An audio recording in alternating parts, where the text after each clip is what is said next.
Govind sir. दोस्तों आज हम बहुत ही इम्पोर्टेंट वो इंट्रोडक्शन लेने जा रहे हैं, वो भी किस टाइम इंट्रोडक्शन लेने जा रहे हैं उत्तर विजन के डायरेक्टर गोविंद सर का। और दोस्तों एक बात बताऊं, जो उत्तर विजन के डायरेक्टर हैं गोविंद सर, वे मेरे पापा हैं। तो चलिए पापा से सवाल पूछते हैं। और आपका ही कोई प्रश्न है, कोई क्वेश्चन है तो आप कमेंट करिए, तो मैं जरूर पापा जी से पूछूंगी। चलिए शुरू करते हैं। तो दोस्तों उत्तर विजन के डायरेक्टर गोविंद सर आ चुके हैं, तो चलिए दोस्तों शुरू करते हैं। नमस्कार दोस्तों, बहुत बहुत आपका शुक्रिया। और जो है बताएं बेटा, आज आपने ये जो इंटरव्यू ऑर्गेनाइज किया हुआ है, तो क्या है आज आप क्या पूछना चाहते हैं बताइए। आज मैं आपसे कुछ क्वेश्चन पूछना चाहती हूँ पापा जी। Okay okay my dear daughter, please tell, मुझे बताएं कि कौन कौन से क्या कुछ पूछना चाहते हैं आप मेरे से। पापा जी पहला सवाल है, मानव शरीर की सबसे बड़ी ग्रंथि का नाम क्या है? ओके, काफी इंटरेस्टिंग क्वेश्चन है। तो मैं बताना चाहूंगा बेटा, मैं आपको बता दूं कि मानव शरीर की सबसे बड़ी ग्रंथि का नाम जो है ना, उसको लीवर कहते हैं, यकृत कहते हैं। और जब बात लीवर और यकृत की आ गई है, तो मैं आपको स्पष्ट कर दूं कि स्टडी ऑफ लीवर जो है ना, वो हेपेटोलॉजी में उसका अध्ययन किया जाता है। और मैं आपको एक बात बता दूं, जो लोग बहुत ज्यादा अल्कोहल लेते हैं ना, शराब पीते हैं ना, तो उनका लीवर जो होता है वो खराब हो जाता है। और जब लीवर खराब हो जाता है तो हम ये कह सकते हैं कि लीवर सोरोसिस नामक बीमारी हो जाती है, और लीवर ट्रांसप्लांट भी किया जा सकता है। और एक प्रश्न का इंपॉर्टेंट पूछा गया था, किसी आईएएस और पीसीएस के एग्जाम में एक सवाल पूछा गया था। वो प्रश्न ये था कि अल्कोहल के निराविशन के लिए मानव शरीर का कौन सा अंग काम करता है, तो उसका आंसर जो है वो लीवर है। यही आपके इस प्रश्न का उत्तर है। अगला क्वेश्चन है, रासायनिक संदेश वाहक क्या है? ओके ओके ओके, काफी इंपॉर्टेंट क्वेश्चन है। तो मैं आपको स्पष्ट कर दूं कि रासायनिक संदेश वाहक जो कहते हैं ना, वो हम हार्मोन्स को कहते हैं, अर्थात केमिकल मैसेंजर के रूप में हम बात कर रहे हैं। तो रासायनिक संदेश वाहक किसको कहते हैं? हार्मोन को कहते हैं। और जब बात हार्मोन की आ गई है, तो स्टडी ऑफ हार्मोन की अगर हम बात करें तो एंडोक्राइनोलॉजी में करते हैं। ये इस प्रश्न का उत्तर है। Very good. Next question is, article 360 में क्या है? ओके, बहुत अच्छा क्वेश्चन है। वैसे मैं बेटा बता दूं आपको कि भारतीय संविधान का एक बहुत ही अच्छा इंपॉर्टेंट क्वेश्चन है। और ये जो आपने पूछा है ना, वो आर्टिकल से पूछा है। आर्टिकल की बात करेंगे तो उसको अनुच्छेद कहते हैं। तो मैं आपको स्पष्ट कर दूं कि भारतीय संविधान का अनुच्छेद 360 जो है वह आपातकाल से संबंधित है, माने वित्तीय आपातकाल की बात कर रहे हैं, अर्थात फाइनेंशियल इमरजेंसी की बात कर रहे हैं। और भारत में अभी तक कभी भी फाइनेंशियल इमरजेंसी नहीं लगी है, इस बात को ध्यान रखना है। मैं बात कर रहा हूँ article 360। Next question is, father of cytology कौन है? ओके, फादर ऑफ साइटोलॉजी की अगर हम बात करें तो रॉबर्ट हुक को जो है वो फादर ऑफ साइटोलॉजी के रूप में जाना जाता है।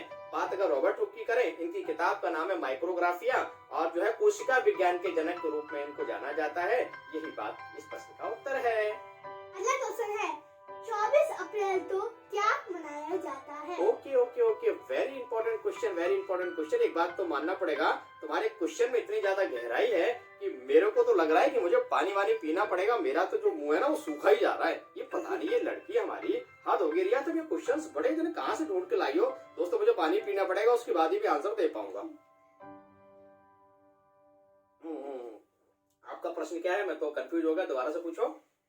24 अप्रैल को ओके, 24 अप्रैल। So I want to inform you that 24 अप्रैल को बिटिया रानी, मेरी प्यारी सी बिटिया रानी, 24 अप्रैल को जो मनाया जाता है ना, वो स्थानीय स्वशासन दिवस के रूप में मनाते हैं, माने पंचायती राज दिवस के रूप में मनाते हैं। और इसका मुख्य वजह यह है कि 24 अप्रैल 1993 था ना, उसमें जो है 73वां संविधान संशोधन लागू हुआ था।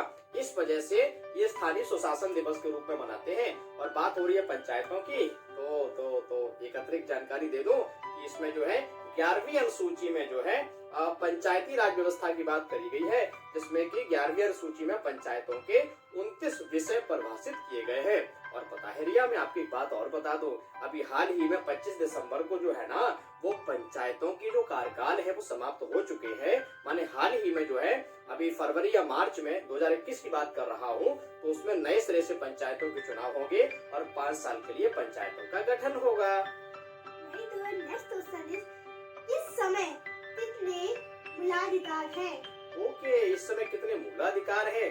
Very nice very nice. तो I want to inform you that at present time there are 6 fundamental right. FR की बात कर रहा हूँ, फंडामेंटल राइट की बात कर रहा हूँ, जो अमेरिका के संविधान से लिए गए हैं। जब संविधान लागू हुआ था उस समय हमारे जो मूलाधिकार थे वो 7 हुआ करते थे, ठीक है ना। फिर बाद में 44 अमेंडमेंट के द्वारा अर्थात 44वें संविधान संशोधन के द्वारा 1978 में संपत्ति का जो मूलाधिकार था उसे हटा करके कानूनी अथवा विधिक अधिकार बना दिया गया और इसे संविधान के अनुच्छेद 300 का में रख दिया गया। Okay. Next question is Tiger Man of India.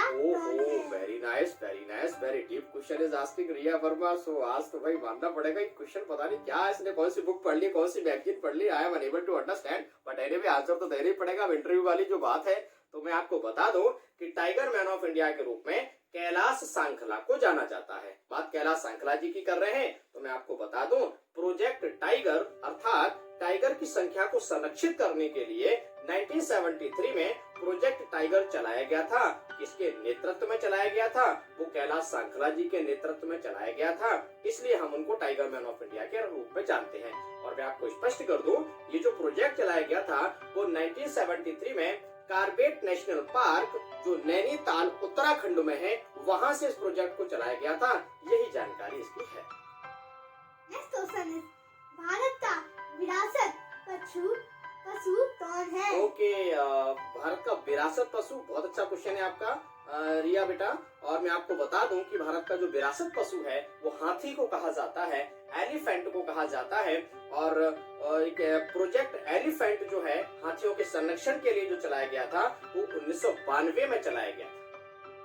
Next question is विश्व हिंदी दिवस कब मनाया जाता है? ओके, सो विश्व हिंदी दिवस is very important question. Okay, तो मैं आपको बता दूं रिया बेटा, वो 10 जनवरी को जो है ना वो विश्व हिंदी दिवस मनाया जाता है। और अगर हम राष्ट्रीय हिंदी दिवस की बात करें वह 14 सितंबर को मनाया जाता है।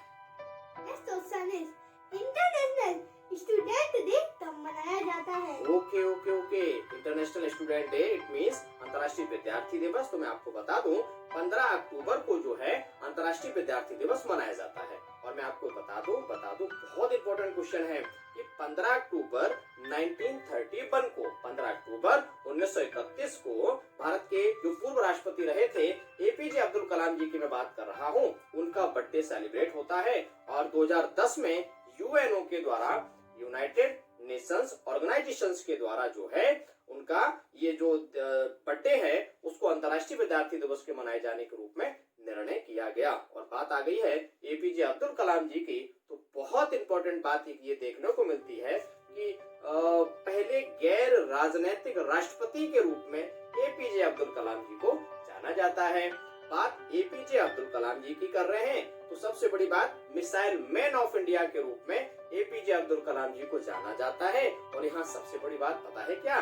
तो सबसे बड़ी बात ये है कि जो है वो जनता के राष्ट्रपति के रूप में, और उनकी जो आत्मकथा का जो नाम है वह विंग्स ऑफ फायर है अर्थात अग्नि की उड़ान। Very good. You are a very good teacher of GS. So दोस्तों यहीं पे मैं वीडियो फिनिश कर रही हूँ। तो अगर आपने अभी तक उत्कर्ष विजन चैनल को सब्सक्राइब नहीं किया है तो कर लीजिए। तो इतने अच्छे टीचर हैं तो जीएस तो एकदम फटाक से फिनिश हो जाएगी।